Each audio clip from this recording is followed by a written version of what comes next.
Call this meeting to order at 6 p.m.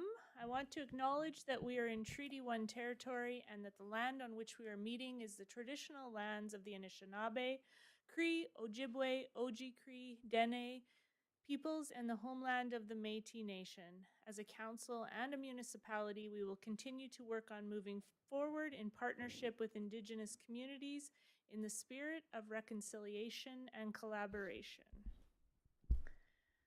Ask for an adoption of the minutes to be read. Resolved that the minutes of the regular meeting of council held at City Hall on April 22nd, 2024 be adopted as circulated. That's moved by Councillor Nichols, seconded by Councillor Espy. All those in favor? And that is carried. Thank you. We have a few delegations this evening. First delegation is from Property Assessment Services. If you want to come to the microphone, I have maybe a different name here. Yeah, it's no. So if you just want to stand at the mic and give your name, please. Allison Young from Property Assessment. Perfect. Could you just spell your first name, Allison, please? A-L-I-S-O-N. Thank you. I only have handouts for counselors. I didn't print enough, so if I could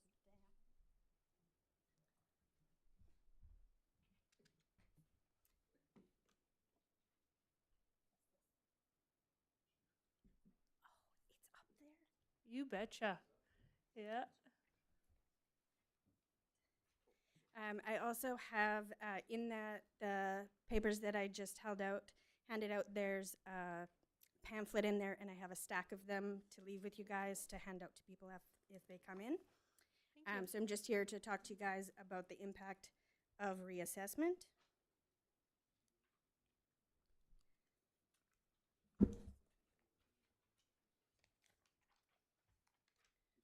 Okay, so for 2025, the assessed values of all properties will be updated to April 1st, 2023 market values. Previously, they were April 2021 market values. Property assessments were last updated in 2023. The updated assessments will be used for 2025 property assessments.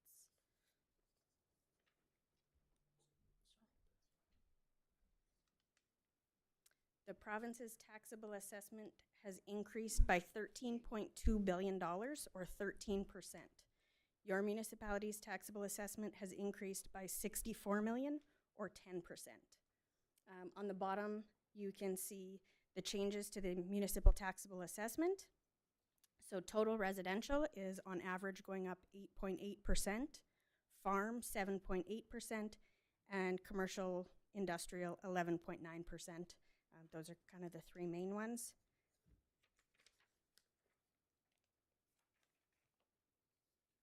Assessment increases and decreases resulting from reassessment don't necessarily mean tax increases or decreases. The property assessment simply provides the basis for distributing the taxes among property owners.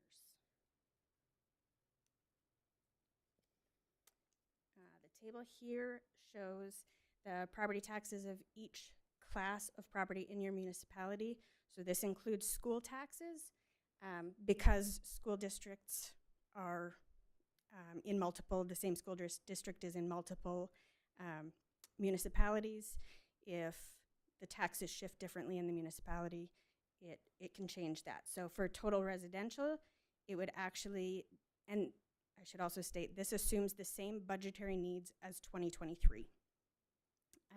So residential, assuming that same budgetary need, would actually see a 1.9% decrease.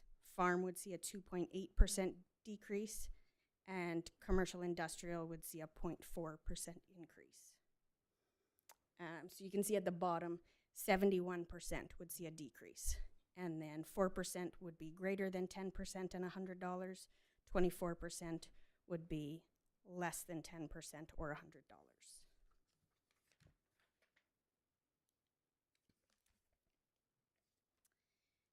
This table is the municipal levy, so this is just your municipal taxes. Shows total residential would be a 0.8% decrease, farm 1.8% decrease, and commercial industrial a 2% increase. And that again is using the 2023 budget. So overall, property assessments with an increase of less than 9.7% should see a municipal tax decrease, and with an increase greater than 9.7 should see a tax increase.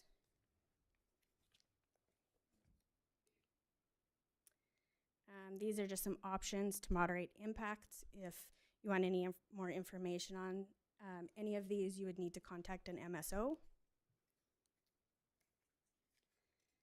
This page just gives you a bit of information on the property tax, education property tax.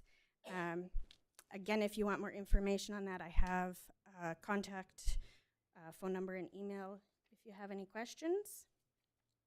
Other than that, there is one change that they are looking at making in pipeline. So they are looking at changing pipeline to volume utilization.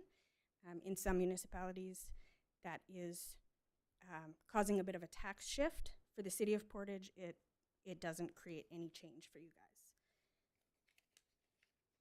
And I also just wanted to remind you guys that the appeal deadline for the city of Portage is September 9th, and then the Board of Revision is September 24th. Thank you. Any questions? Does anybody have any questions? Councillor Massey? Thank you, Your Worship. Thank you for your presentation. A couple of questions. First, the residential increase, is that, can you determine if that's new, like because of new homes being built, or are current homes just more valuable? That's just market value. It's just that current homes are selling for more than they were. Okay. And the other question I had on the tools, the last one you have is vary property class portion percentages. Is that realistic? Has the province ever approved any for municipalities to do that?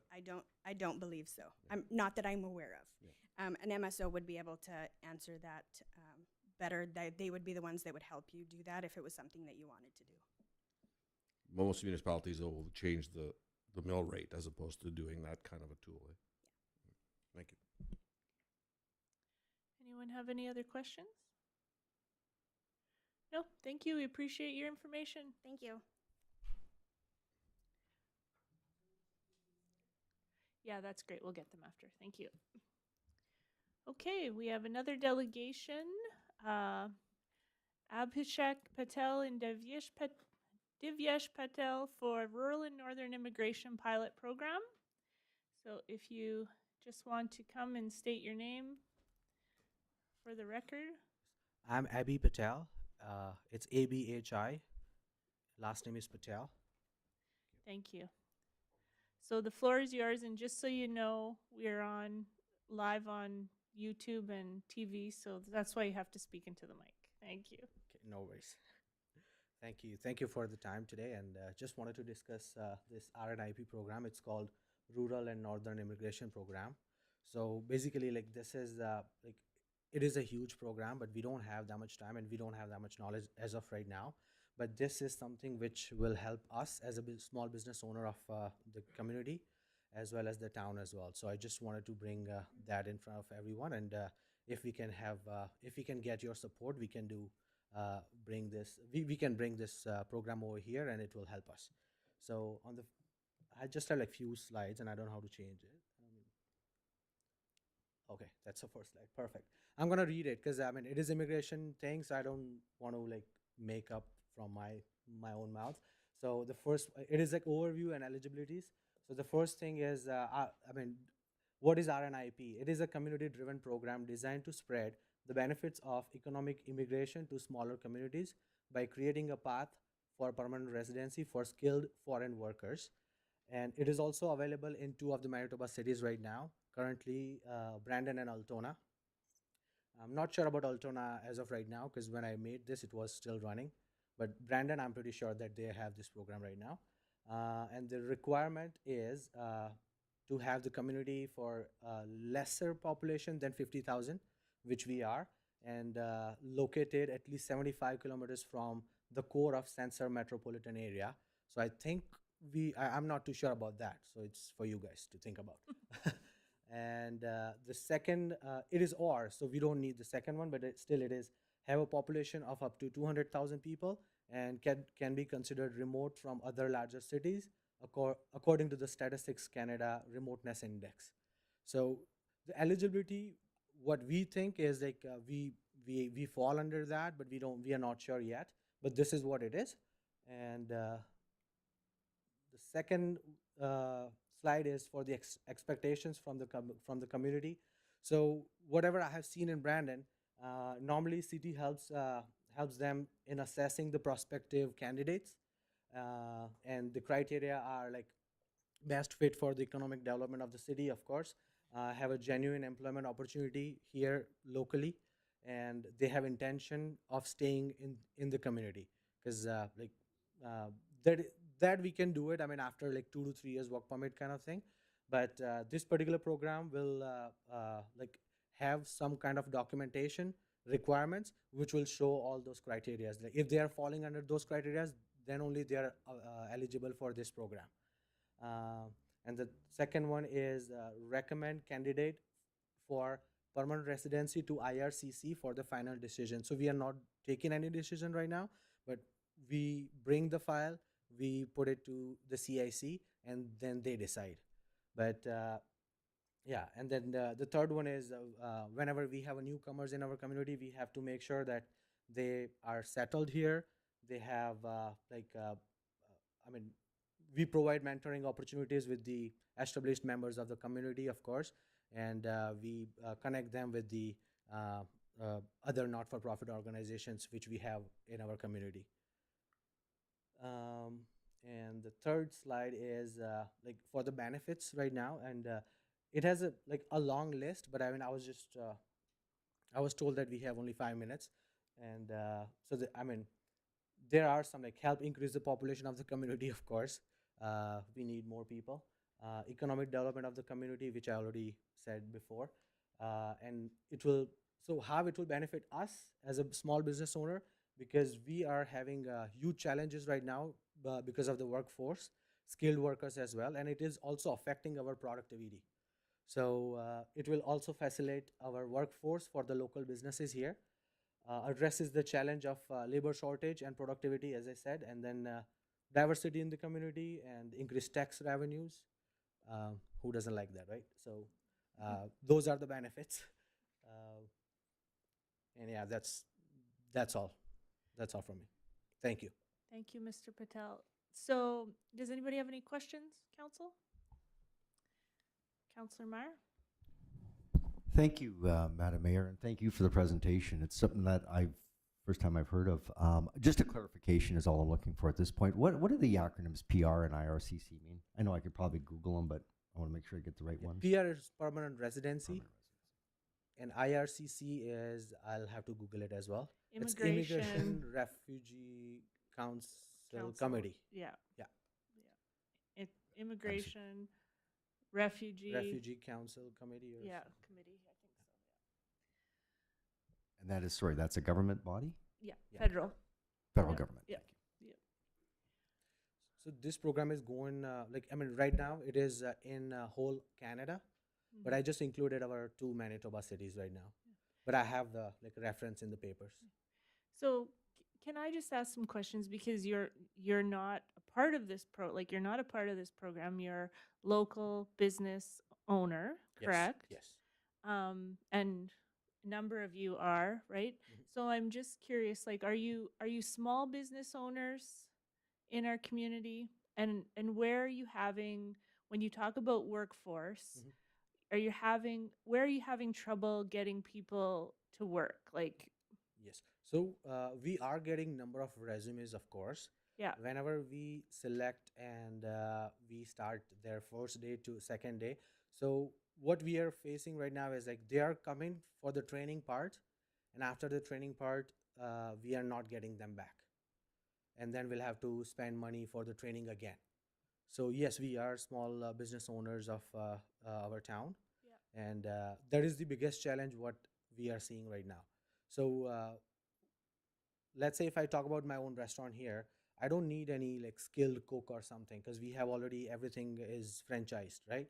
So I need somebody who can show up and who have little bit of cooking knowledge so that it will be able to help their knowledge and we can reduce the time for the customers to customer waiting time as well so that we can accommodate as much as we can. And are these, so I was in the high school the other day, for instance, and the comment that they had to me was, we can't find jobs. So that's what I heard, and this was grade 10 students. So Mhm. is like, are you hiring young people to work after school's hours, and you're just struggling with the skill set, or struggling with the, like, because I mean, I think there's maybe a bridge we could help you gap to in this that I'm Yes. thinking about, right? So Yes. So high schoolers, like whatever we have right now set up, we cut our own chicken over there. So they cannot use saw because they are so young. They cannot use knife sometime. So I can only use them at the front counter as a cashier. okay, So like we need somebody who is like more careful and older than 18 years of age, uh, where they can use the saw and cut the chicken. So gotcha. yeah, but I mean, yeah, we do hire from like 15 years. I have like two 14 years old, but I can only use them as a cashier. Gotcha. That's Gotcha. that's the issue. Okay, off top. We'll have to talk more about this later, Sure. off topic, but that's great. No other questions. Thank you so much. Thank you. Appreciate it. Okay, we will open public hearing, a request for variation PC 15-24, Taylor Agarwal and Genvi, 23 Henderson Drive. I'll ask if there is anyone here to speak in favor of the request. If you are, if you'd like to come to the mic and give us your name, you can either just wait to answer questions, but just to show that you're here in favor of it. Bob Taylor. Thank you. Did you want to give a statement or just answer questions if we have any? Answer questions, whatever you'd like. Thank you, Mr. Taylor. Does anybody have any questions for Mr. Taylor at this point? Councillor Meyer? Thank you, Your Worship. Thank you, Mr. Taylor, for coming up. What is it being used for? Storage. Storage of personal, commercial, residential, Personal. personal? Thank you. Councillor Porter? Yeah. Oh, your mic, please. Is it's your lot that you have back there, or is your permanent residence or your residence close by? Caledonia, or Caithness. Caithness, and so they're two separate lots. So if you were to say, for an example, decide you want to sell, what would happen to that lot? Probably go to the manor at that point. What would I'm not happen to the building a lot, house. not you? The lot. I'm not building a house, Terry. Right. Well, I guess what I'm saying is then there's a vacant lot with a garage left on it or whatever. We have family. Okay, so it's your intentions is to use it for storage that you can't use at your house. Correct. Okay, thank you. 50-foot wide lot doesn't carry a whole lot when you have 3 kids. Thank you. Councillor Nichols? Thank you, Your Worship. Mr. Taylor, what size of building were you thinking about constructing here? I didn't see a size. Nope. See how much money it costs, Farron? Okay. Probably looking at a 14-foot overhead door, so a 16-foot tall building, 40 feet long, probably 30 feet wide. Thank you. That's if I have enough money to do it, Farron. Thank you, Mr. Taylor. All Thank you. right. Excellent. Any other questions? Councillor Espy? Thank you, Your Worship. I'm just, in this presentation, I was hoping to see a building location certificate or something of that nature, at least a preliminary one, so we knew exactly what we're getting ourselves into and how it would impact the other building lots that are adjacent to this property. I don't see that. Do we have any plans on where the building's going to be situated on the lot? I haven't even measured the lot yet, Ryan, but I mean, as soon as I if you guys will let me do this, then I'll get a plan in place. But right now, I don't have a exact spot of where it would go. Basically looked at the lot from the service road, and that's where I'm at. So my apologies if I didn't get that done, but I don't really know. Yep. All comes down to how much money's in your wallet and how much you can do, but all I'm looking for here is a little bit of storage. Any other questions? Counselor Meyer? Thank you, Your Worship. The question actually maybe isn't for the applicant as much as it is for planning. Is that appropriate at this point in time? First question I have is that,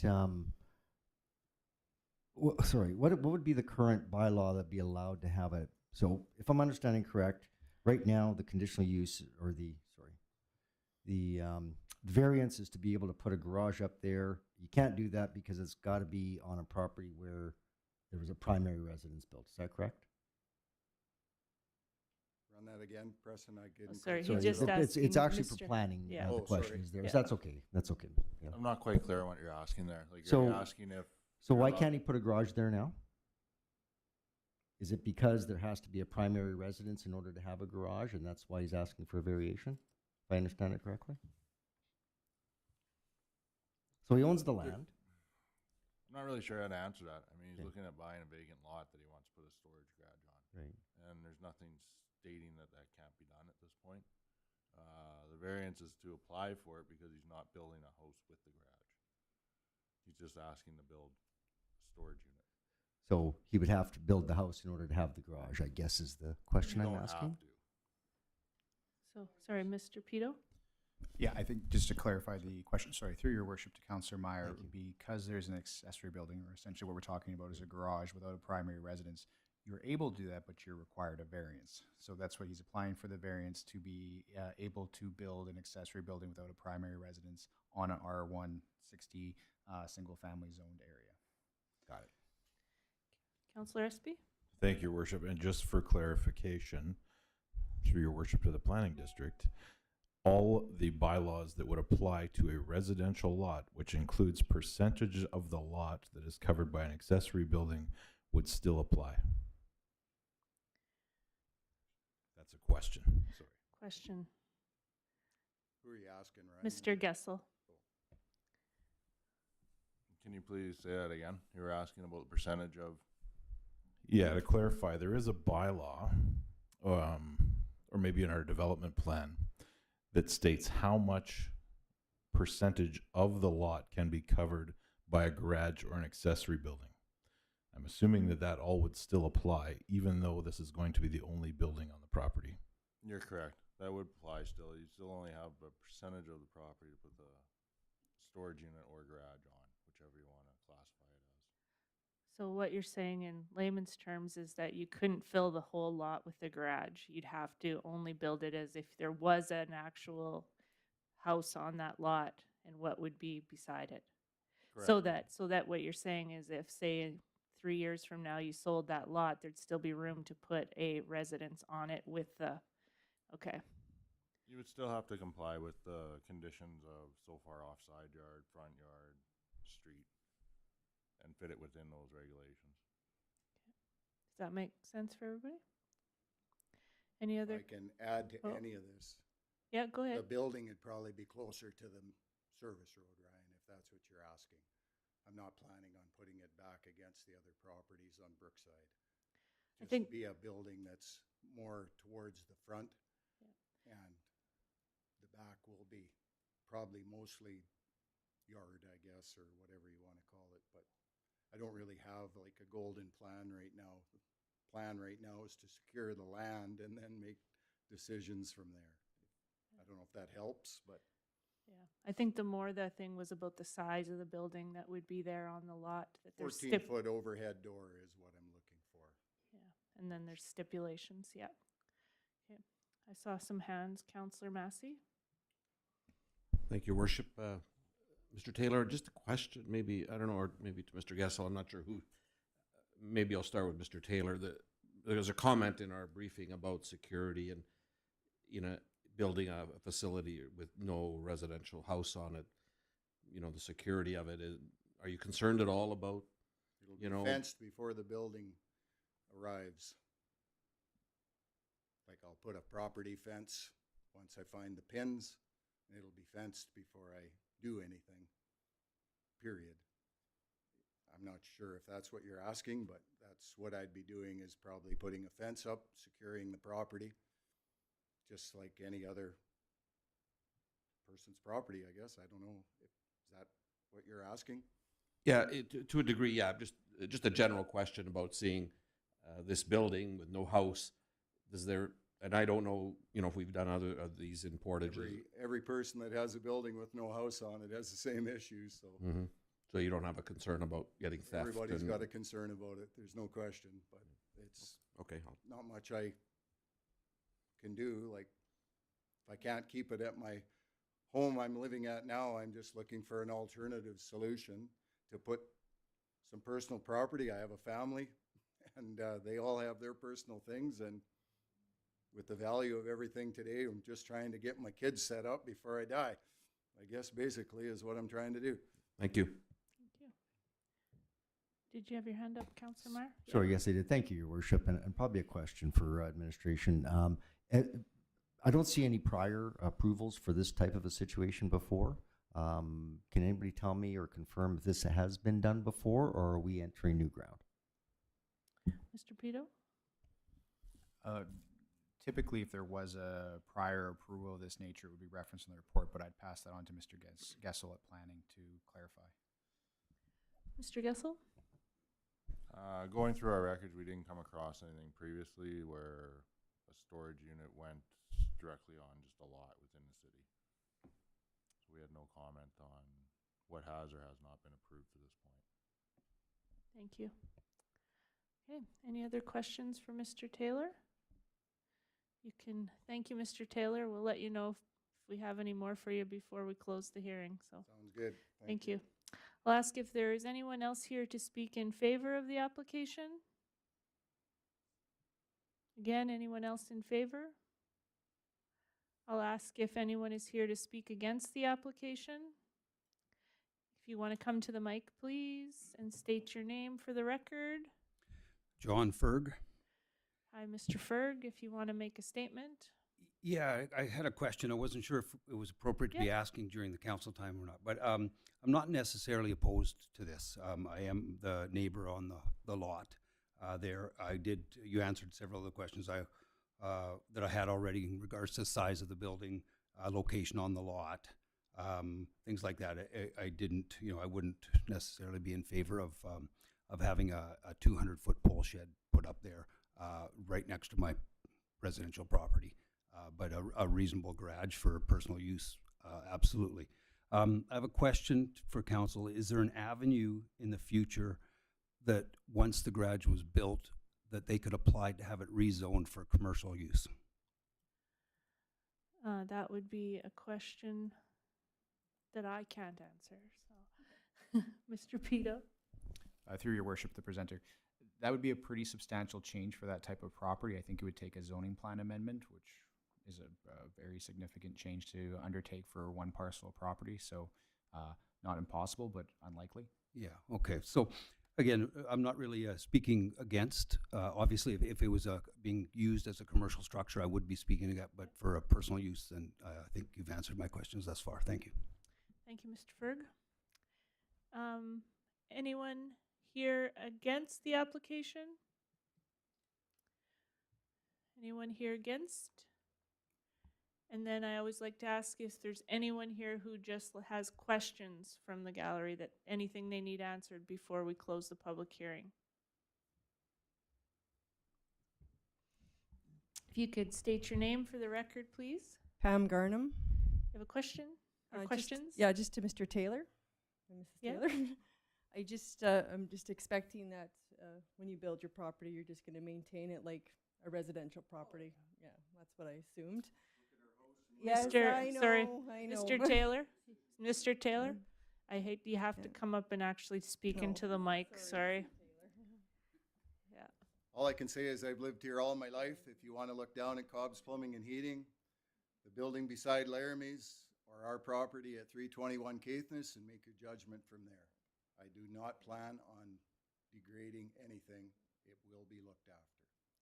And Thank you. that'll be looked after long after I'm gone when my kids are looking after it. Thank you. Thank you. Ms. Garnham? You might as well just stay. I have another question. Yep. I just, If you could just try speaking right yeah. into the mic, everybody. Yeah, thank you. just my second question is just, like, they talked about security and stuff, but I'm not concerned about that. It's just the comings and the goings. Like, is it like something that you think you'll be showing up at 6:30, 7 o'clock in the morning, and then 11, 12 o'clock at night, or, because, Yeah, like Yeah. I can't. Oh, yeah. Yeah. You just got to speak into the mic. Yeah. Bob, I can't sorry. say exactly the times, but I'll be very honest. I'm an early riser, so if you want, I'll be there probably in the morning, without a doubt. But at 11 o'clock at night, no. But in the morning, I can't lie to anybody here.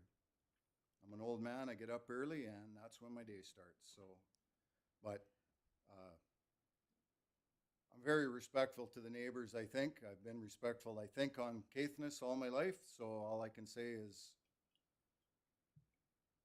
basically that. Thank you. So my third question is just to the council, and I don't think you can answer it because you said this has never been happened before, but the impact of the property value that are behind the garage, will it impact our property value when we go to sell? Because this will be directly behind my house, which I have no concerns because I know the yard that Mr. Taylor keeps, so I know that that will be upkept and stuff. But when I go to sell my house in the future, when I go to the manor, Busy man. just the fact that when people are coming to look at it, they're going to look at the structure, and it is going to impact the view. But if there was a house there, it would as well. So My comment would be is I think like it definitely answered a question for me about the size of the structure and what could be built, and the fact that it has to be a part of what the actual plan is so that eventually somebody could put a house on it beside it. And so that would actually be, in my opinion, good for somebody who wanted to build a new house on a lot. I can just tell you, I have a situation of another municipality where I'm in where this exact thing happened, where they had a garage built on a lot for a long time and maintained that property and kept it well. And there's a brand new structure on it now because the person bought the lot with the garage and has built the house, and that was 10 years after that original garage was built. So I think it does happen in places, it just hasn't happened in Portage la Prairie. Any other questions? All I can really say to everybody here is I'm not here to build a piece of garbage. I'm just here to build a building and carry on from there is really all I'm trying to do. And the building won't be back on Pam's lot. It'll be more to the front, like most buildings are to the front. The back lot will just be probably some storage, maybe a trailer or something back there, but the grass will be looked after and cleaned up. Thank you. If nothing else, I will ask for a motion to close the public hearing. Councillor Meyer? Thank you, Your Worship. Be resolved, and I so move that the public hearing for variation PC 15-24, Taylor, Agarwal, and Shenvi at 23 Henderson Drive now be closed. Moved by Councillor Meyer, seconded by Councillor Nichols. All those in favor? And that's carried. Councillor Meyer. Thank you, Your Worship. As Council has so eloquently heard from both sides, the issue, of course, is a request for variation. The applicants are applying for a variation to build an accessory building on the property without constructing the principal building. The applicants would like to construct a detached garage without building a dwelling on the property. The alternatives, of course, is to approve the application or deny the application. I won't get into the background because you've already heard that. The properties along Henderson Highway Drive have remained undeveloped due to the cost of running the infrastructure to build houses. And for your information, Council, the building is in an R160 residential single-family zone. Application has been circulated to the various city departments. There has been a concern regarding the security of a non-occupied building in a residential neighborhood. Public notices have been sent to all property owners with a 100-meter radius, and the comments from those concerned were noted. For your information, there is also a sketch of exactly the property for your reference. And with that said, it's the administrative recommendation, and I so move that the Council of the City of Portage la Prairie approve the variation request of Pamela and Bob Taylor for a variation to build an accessory building, detached garage on the property without constructing the principal building, a dwelling, at the property known as 23 Henderson Highway, or 23 Henderson Drive, which is legally described as Lot 1, Block 6, Plan 1657 in the parish of Portage la Prairie. Moved by Councillor Meyer, seconded by Councillor Nichols. Any questions or comments, Council? Councillor Meyer?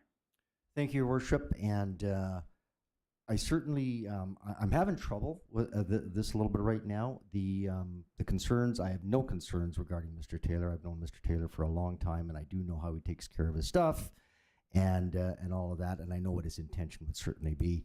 I guess the question I have to ask is, I don't think I can consciously vote in favor of this right now until I actually see a drawing. Now, I don't know if we can ask for that, but I would like to see kind of what the building would be, kind of the layout, kind of the plan, so that if there was the opportunity that it was sold, which can certainly happen at any point in time, somebody does have the opportunity to build a house in the existing land that's there. So really what I'm asking for is a sketch and a drawing of the location, if that's possible. Maybe to Mr. Pito?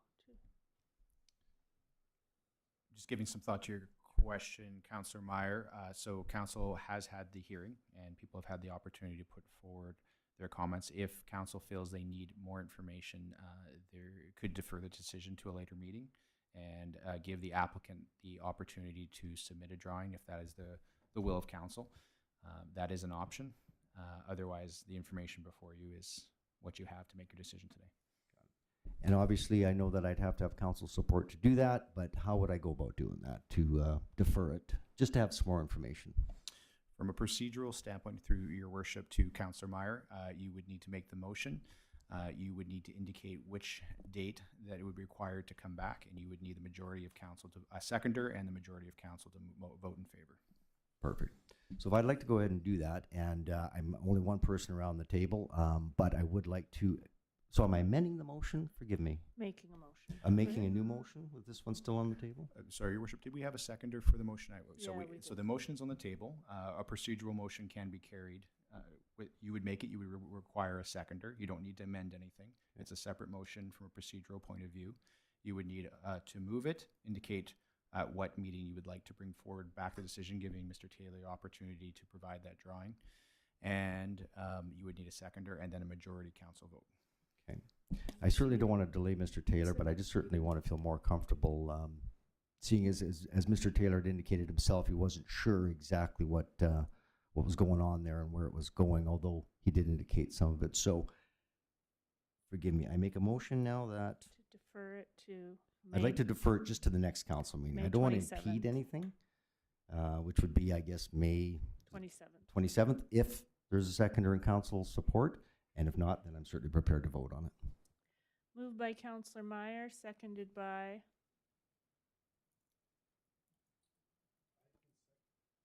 Councillor Nichols. Okay. So for clarification from procedural point of view, you cannot debate the merit of the deferral, only the date of the deferral. Can't debate, Councillor Espy.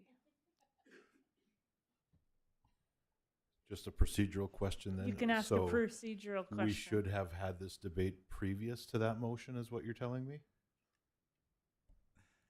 So the motion can only be debated in terms of the date, not the merits of delaying.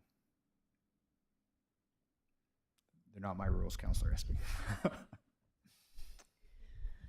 Okay. Oh, so we can't debate. No. All those in favor to defer these till the next meeting? This is the only one.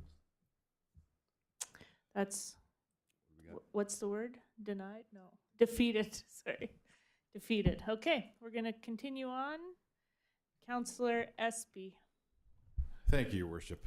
I was going to say, and I'll say it now, that I am comfortable making a decision on this tonight based on the development plan and bylaws that we have in place that, in my opinion, cover all the concerns that were raised here tonight, whether it's from the gallery or from council. Thank you, Councillor Espy. Any other questions or comments? Just my question is so do they cover where it's placed on a lot? Just because I'm like, concerned if you put it right at the front of the lot, how are you going to build a house there eventually? Like that, yeah. I will tell you, and this probably won't make any of the neighbors feel good, but there are plenty of homes in this community that have garages that are not accessible with a vehicle. They're still allowed to build those. Some of them are at the back of lots. I'm going to trust in what Mr. Taylor has said, that he will build it at the front, which should allow for a home. But other than the area that it can cover and the size of the building, the setbacks, that kind of thing, those are covered. Where he places that, he would only be governed by the development plan for setbacks. Okay. Any other? Councillor No, Meyer? I just want to say I'm satisfied now. Taking that into consideration, I certainly will support the motion. Excellent. Okay. Sorry, I didn't. Any other questions or comments? All those in favor? And that's carried. Thank you. Okay. Where are we? Here we go. We'll move into Finance, Legislative, and Property Committee. Councillor Massey. Thank you, Your Worship. Finance, Legislative, and Property Committee has no report at this point in the meeting. Thank you. City Planning and Economic Development Committee, Councillor Meyer. Thank you, Your Worship. Last committee meeting, Council, I was indicating I was bringing to the table a rezoning application. The applicant was through CHB Development, Inc. The issue was to commence the zoning amendment process by amending the City of Portage la Prairie zoning bylaw number 218724, Table 4.2 residential land use regulations and parking to add to group residence as a conditional use in the following zones. RR for rural residential zone, R1 for residential single family zone, R160 for residential single family zone, R2 residential two family zone, and RLL residential large lot, and by giving bylaw number 248763 first reading. Council, our alternatives tonight is, of course, to proceed with the first reading and then advertise it, or, of course, not to go with the first reading of the bylaw. I won't go through the entirety of the background again, but basically what it is a request that currently in any R3 zoned property, they are allowed a group residence, which would be between 5 to 15 residents. And right now in a regular R1, R2, R160, R2, and RLL, it is not allowed. There's no conditional use, there's no permitted or anything allowed within those areas. So the request is to certainly add a group home process to be a conditional use within those areas. Right now, the way family is defined in the bylaw is that you can have up to 4 individuals living in a house that are non-related or non-blood relatives, which in essence is a group home in its own essence. But in order to go to 5 or more, you actually have to either rezone it to an R3, which is a permanent rezoning change at that point, or you just don't have it in that R3 zone. If you look at the Red River Planning District, the Brandon Planning District, Morden Planning District, and Winkler Planning District, there are various group residents, read similar to Portage's, some are a little bit different. The application has been circulated to city management with no responses back as of this writing.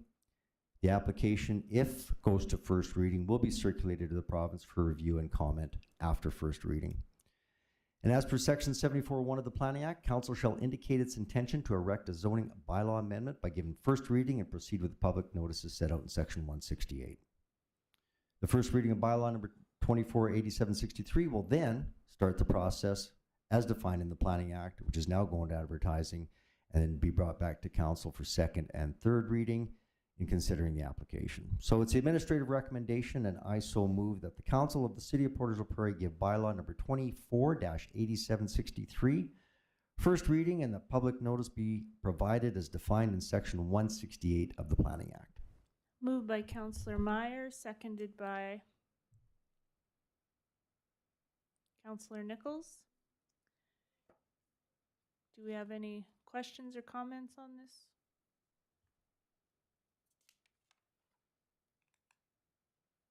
Councillor Meyer? Thank you, Worship. Last council meeting, when I did bring it into committee, I did have a few questions that were handled appropriately, and I received the answers on.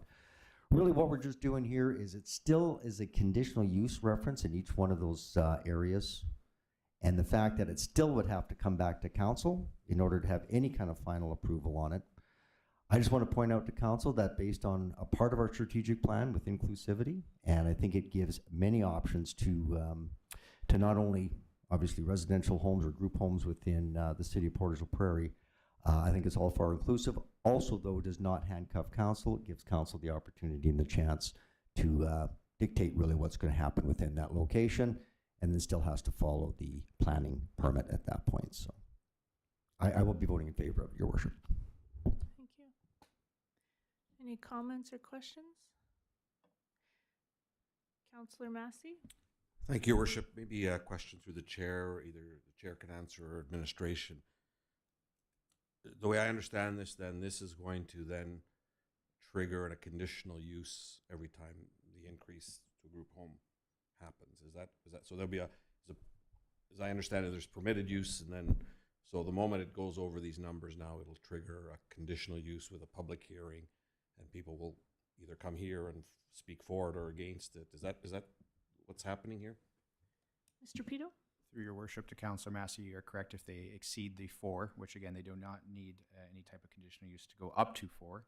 But when they exceed the 4th resident, they will be required to have a conditional use. That requires a hearing, also requires given notice to people within 100 meters of the appropriate, of the property. So yes, every time you exceed, there would be a public hearing, and council would have to decide if they were going to approve or deny the conditional use. A follow-up, Your Yep. Worship, maybe to administration. I just, the comment was made about administration had not commented on this or had sent a response. Any further on that? Mr. Pito? Thank you, Your Worship, to Councillor Math. It's a bit of a developing file, and we're, I guess, kind of digesting how this could potentially impact our operations. In terms of the municipal oversight, I should say, of this type of property, it primarily comes from a life safety perspective, and that would fall under our Director of Public Safety, Chief Bailey's portfolio. We've had the opportunity to discuss that, and there's some thoughts about how this actually comes out in reality. So 5 bedroom, each one of the typical homes we deal with individual bedrooms, of course, and that means under our typical safety rules, they would be main floor. So to find properties that would have 5 floors on the main, 5 bedrooms, apologies, on the main floor is a relative rarity. We have been flexible with some organizations and allowed bi-levels to be included in this 4 residence component, but you add 5 and you add 3 people to the basement, there's some concerns from a safety perspective. I think we're just continuing to kind of, this is considered a first reading. Typically that would go to the table and then give us an opportunity to do more research and thought about how this would impact the municipality. I would add additionally, we have had some concerns for these types of properties in terms of they're typically staffed, and parking has been an item of concern when they've come forward in the past. I maybe will ask Chief Bailey to mention any additional comments, particularly in terms of the implication of fire and life safety and requirements that would be needed to happen if you had 5 people in a single family residential home. So the province sets out in their guides and the fire codes on what's required of them. Typically right now you can only have residents in a basement of a dwelling. if you have the egress routes that, like a windowsill, for example, cannot be lower than 150 millimeters below grade, which really makes bi-levels the only option. But the province does specify all the safety components. There's larger egress windows that are normally found in a typical building. So all these types of things have to be developed as well. So in some cases, fire alarm systems or sprinkler systems have to be installed as well. So, Mr. Pito? I just add on to Chief Bailey's response there. So I think the appropriate response is we're waiting to see, council's first decision, first reading. We'll probably take a closer look at some of the safety implications. Chief Bailey, how many properties have we identified in the city that are under this current? So currently we have 37 residential care for community living. Thank you. And then I believe there's 48 in total of other, 10 more or so of other group home type facilities that have residential care in them, but 37 for community living. So it would be my hope too is that I'm curious why we're headed in this direction from a community living disability standpoint. And I mean, I would like to know, because they do have standards and licensing with room sizes and where people are living. And if this is something that is being requested by this department to move forward with having more people in houses, are they going to be changing some of their standards? And I would like to know those things, and why as a municipality we should be supporting this if it's just a lack of housing that maybe they're not moving forward with. I'd like some of those answers before I make this decision. Is it possible to reach out to that department?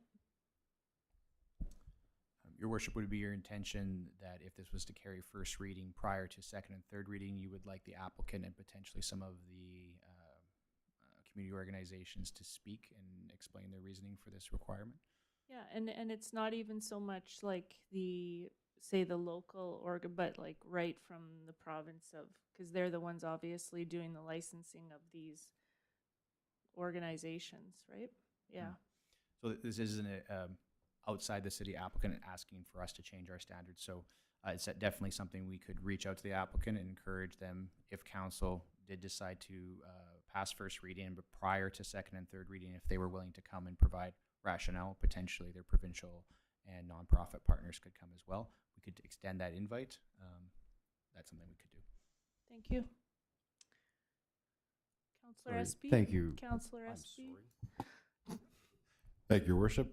I am quite comfortable giving this a first reading and seeing what comes back for second. But the question I would like answered is how this impacts the residences that are simply a group residence and not necessarily a care facility. Mr. Pito?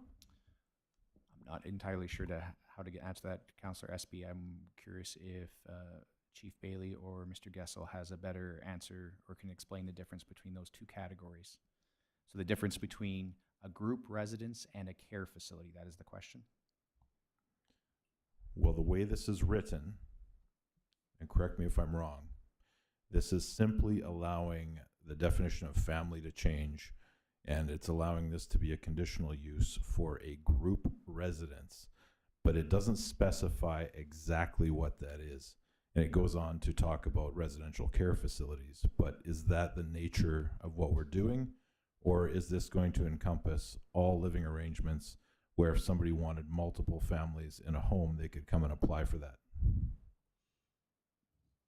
Mr. Gessel, would you have an answer for that question? It's put under group residency based on the definition in the bylaw of group residency. So multiple families can't apply for group residency. There's no care in that situation. So with this, a residence is licensed to accommodate 4 people or more up to 15 people, exclusive of staff receiving family living or supervised housekeeping. So with group residency, there is a form of care that's involved. I think your question was more, is a group residency preventing multiple families possibly from applying and living together in a home? Yeah, that would be my question. Yeah, it wouldn't apply to that. It's got to be specifically for people under personal care. Councillor Meyer? Thank you, Your Worship. Once again, not to belabor it, but my understanding is that it's just not taken where there's a capacity of 4 people and just squishing a 5th person in there. It still has to meet all codes, sizes. They still have to have the 1 parking spot per resident. So all of the things still have to apply.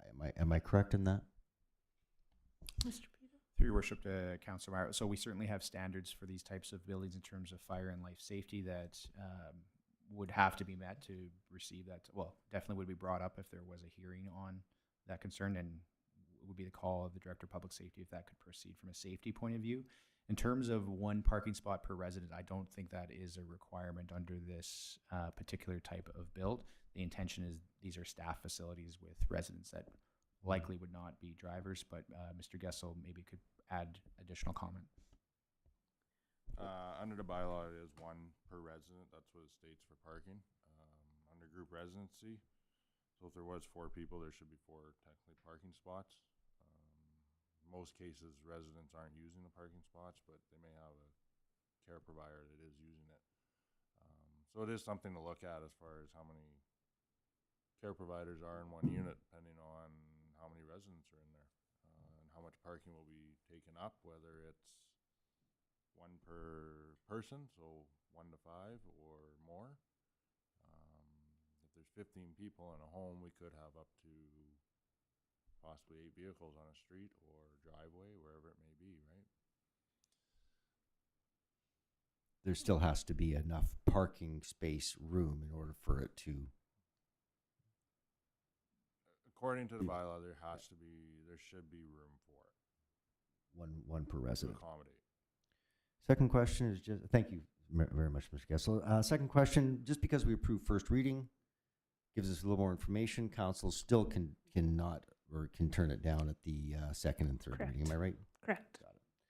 And then my very last question is, because there are the Red River Planning District, Brandon, Morden, and Winkler that already offer this in all of their zones as conditional uses, I was just wondering if it's possible that we could just maybe get a little bit of feedback to see if there's been any issues or concerns, or has it been successful within the other areas, since it's on the document anyways.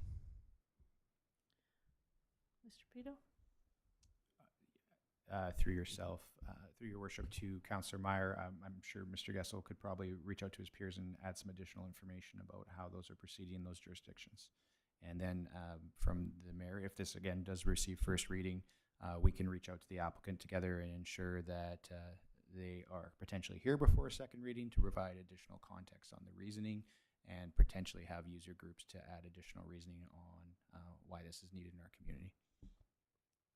Thank you. Councillor Massey? Thank you, Your Worship. I'm prepared to support the first reading of this. I have some concerns, some of the things the mayor has talked about. I think we have to think carefully about conditional use and how it's used in our municipality.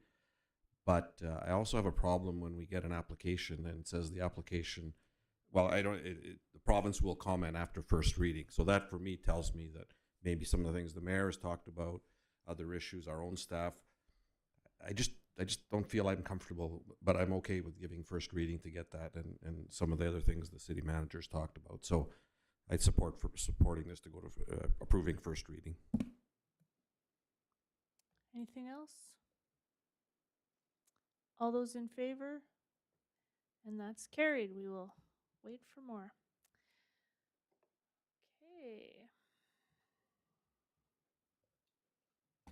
And that's the end of my report. Thank you, Councillor Meyer. Community Services Committee, Councillor Espy. Thank you, Your Worship. The Community Services Committee has nothing to report. Thank you. Waterworks Committee, Councillor Nichols. Thank you, Worship. Waterworks Committee has nothing to report. Transportation Committee, Councillor Porter. Thank you, Your Worship. Transportation has nothing to report. Thank you. Public Safety Committee, Councillor Doyle. Thank you, Your Worship. Public Safety Committee has nothing to report at this point in the meeting. Thank you. We have no items of deferred business. We will move into new business. We have first reading of Council Borrowing Authority Bylaw 24-8764. Finance, Legislative, and Property Committee, Councillor Massey. Thank you, Your Worship. Colleagues, the issue this evening is that we are to consider passing first reading on some unused borrowing authority that we received previously regarding Saskatchewan Avenue.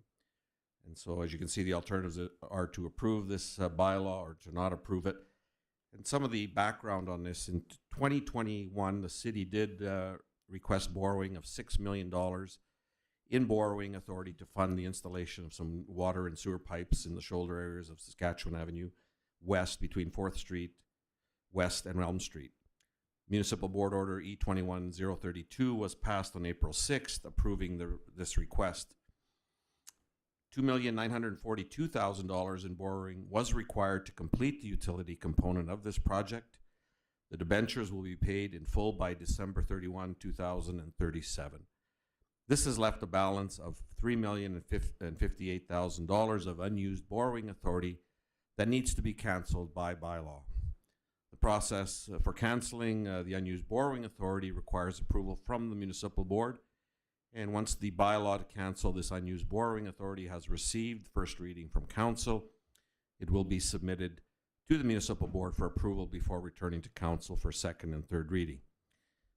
I just want to add, I did ask staff why this borrowing was not used, and it appears on the cost sharing the province was more liberal in allowing things that maybe weren't allowed previously. So some of the borrowing authority, they didn't give us more money, but the categories of things were allowed, so we didn't need all the borrowing authority, is my understanding. So I'd move that the Council of the City of Portage la Prairie approve the cancellation of $3,058,000 in unused borrowing authority for the Saskatchewan Avenue West Phase 1 Utility Infrastructure Project.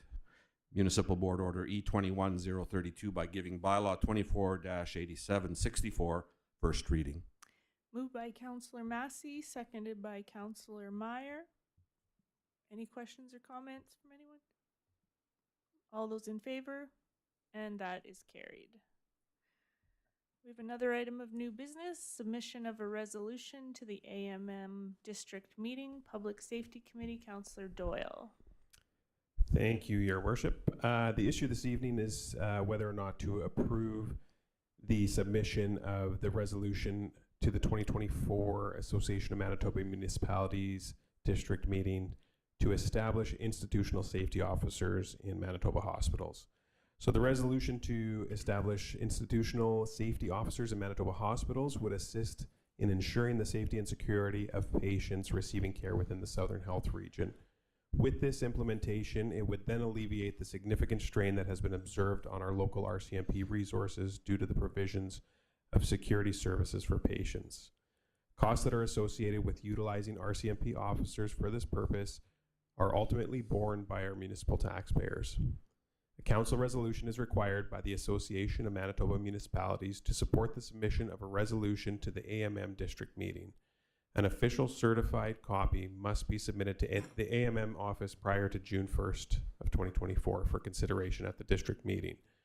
It is the administrative recommendation that the Council of the City of Portage la Prairie approve the submission of a resolution to establish institutional safety officers in Manitoba hospitals to the Association of Manitoba Municipalities 2024 district meeting. And I so move. Moved by Councillor Doyle, seconded by Councillor Massey. Any questions or comments? Councillor Doyle? I just think this is very important because hospitals across our region, but more notably here in Portage, do definitely tie up a lot of resources, time, and money from our local RCMP detachment. And so to put this forward to the Association of Manitoba Municipalities to get them to lobby on behalf of Manitoba municipalities for this reason, I think would definitely serve everyone better, including our own detachment. Great. Any other questions or comments? All those in favor? And that is carried. We will move into old business. We have our 2024 financial plan and second and third reading of tax levy bylaw 24-8762. Finance, Legislative, and Property Committee, Councillor Massey. Thank you, Worship and colleagues. Tonight we're looking at second and third reading for our 2024 financial plan and tax levy bylaw. As you know, on February 12th, 2024, we approved our budget for the city of Portage la Prairie. The tax levy bylaw is comprised of the 2024 budget in the financial plan and sets the mill rates needed to raise tax dollars. The 10-year capital plan and debt management plan are also part of the financial plan. The background, I think a lot of you heard last month's council meeting. I presented the financial plan, but just a quick summary, we require $13.7 million in property taxes to meet all expenditures not recovered by other revenues. We are very committed to improve and enhance our infrastructure, and as the plan indicated, we're going to be spending over $16 million for general capital and $9 million for utility capital projects. And one thing I think is we've been saying over and over is that we've been able to do this and produce a budget with a modest tax increase of 1.73% on the municipal portion of the property taxes. You have information there about the school and the provincial rebate program. This will result in an increase in gross taxes for provincial property owners of approximately 2.48% and non-residential properties of approximately 2.13%. And as we all know, the province has announced they will no longer be issuing checks for the school tax rebate and would be applying them directly to the property tax statements. This next statement is very important, very important. The change will result in significant reductions to the net taxes paid by property owners. And there you have the table, and we went through this last month. I won't go through all this again, but for a home assessed at $250,000, you can see they will be paying, if there's no big changes to their assessment, $605 less in property taxes. And our commercial businesses that are assessed at $500,000 will be paying $407 less in property taxes. Our debt management plan, I talked about that last month. We're very much in good shape regarding our debt as a city, our debt plan. You can see that our debt level is $44.6 million. That's what we're allowed under the Act and regulations to be our debt. And payments cannot exceed $7.2 million. Those are set for our city. The city of Portage la Prairie is well within its maximum requirements. By December 31, 2024, the city will have $17.3 million in outstanding debentures, including $2.9 million that will be exercised in 2024 to complete Saskatchewan Avenue West project. And the total annual debenture payments for 2024 are $2.9 million. So you can see our debt management, our 10-year capital plan is well managed. So I would move that bylaw number 24-8762, being a bylaw of the city of Portage la Prairie, to authorize the levying and raising of property taxes for school and municipal purposes for the year ending December 31, 2024, be given second reading. Moved by Councillor Massey, seconded by Councillor Meyer. Any questions or comments? Councillor Massey? Thank you, Worship. I know I've done a lot of talking on the financial, but I just want to give my own perspective on our plan. And I'm very proud of this plan. I think this really addresses our strategic priorities and moves it forward. What we said as a council we're going to do.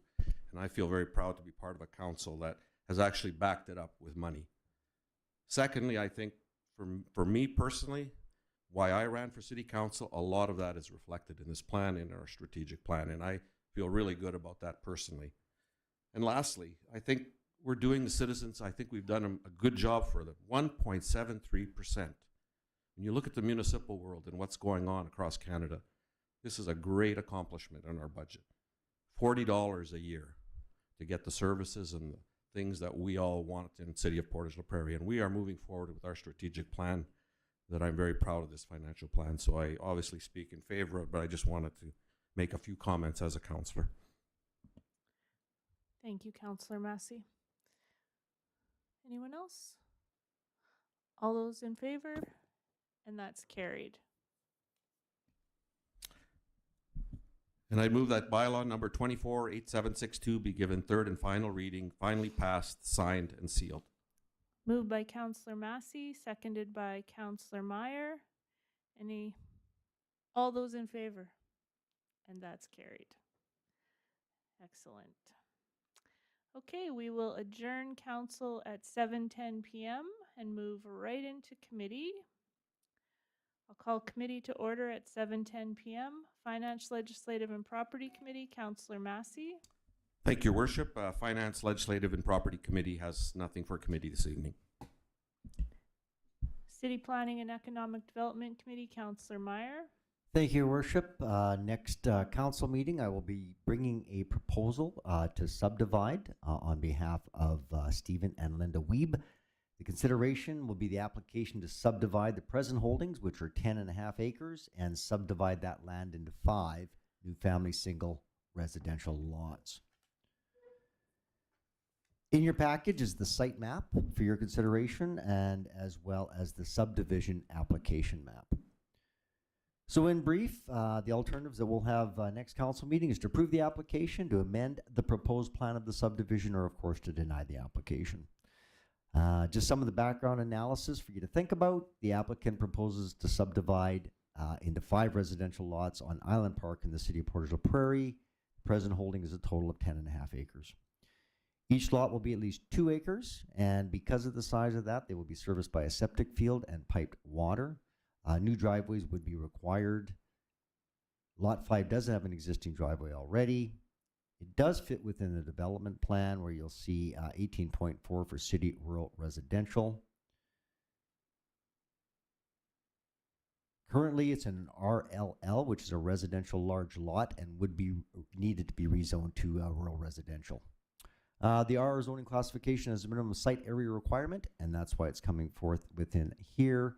There are some comments, which are your normal caveats from Bell MTS, Manitoba Hydro, Planning District, Terranet or land titles, Manitoba Transportation Infrastructure Water Management. All other departments had no comments or concerns. So I won't get any further into it. Next council meeting, it'll be on the table for discussion and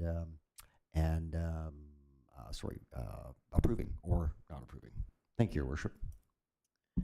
Thank you. If nothing else for city planning, we'll move into Community Services Committee, Councillor Espy. Thank you, Worship. I have nothing to report from Community Services Committee, but if any of my colleagues have anything related to community services, now would be the time. I guess nothing. Seeing nothing, that concludes my report. Thank you. Waterworks Committee, Councillor Nichols. Thank you, Your Worship. Waterworks Committee has nothing to report in committee, unless my colleagues may have something for us for Waterworks. Seeing none, that concludes my report.